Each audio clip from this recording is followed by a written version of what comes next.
For the first time in this campaign, the leaders will tonight go head-to-head in debate. Today, they both focused on education and training. The opposition leaders seized on job figures, which show unemployment rose slightly last month. Each day of this campaign, the Premier's focused on jobs. Yep, I've got it.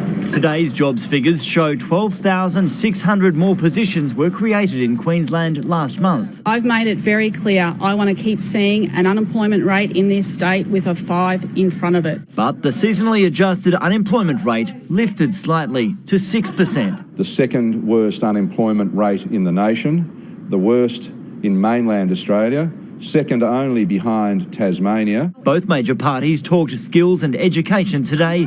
The LNP pledged $6 million for PrEP hearing tests. Hearing screening tests for PrEPs will make a difference in the education journey of young people. And central to its education policy, a literacy and numeracy test for new teachers. What I say to Tim Nicholls is, wake up Australia. This is already policy right across our country. It's not currently being done here in Queensland. The Premier was in Acacia Ridge this morning, revealing Labor's TAFE policy.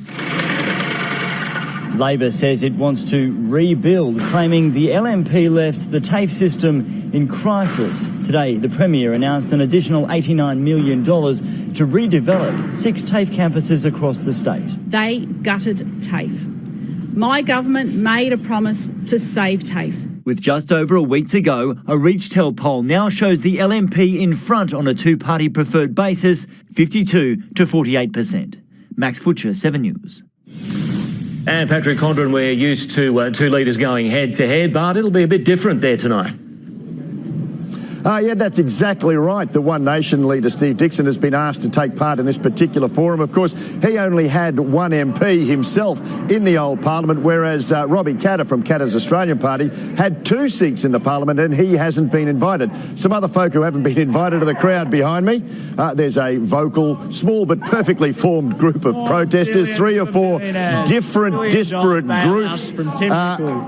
And here's one of them. I'm not sure what he's trying to do, but he's talking about $1 billion bailout or bust.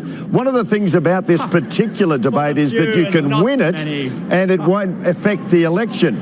But if you lose it and make a goose of yourself, then you could lose the election.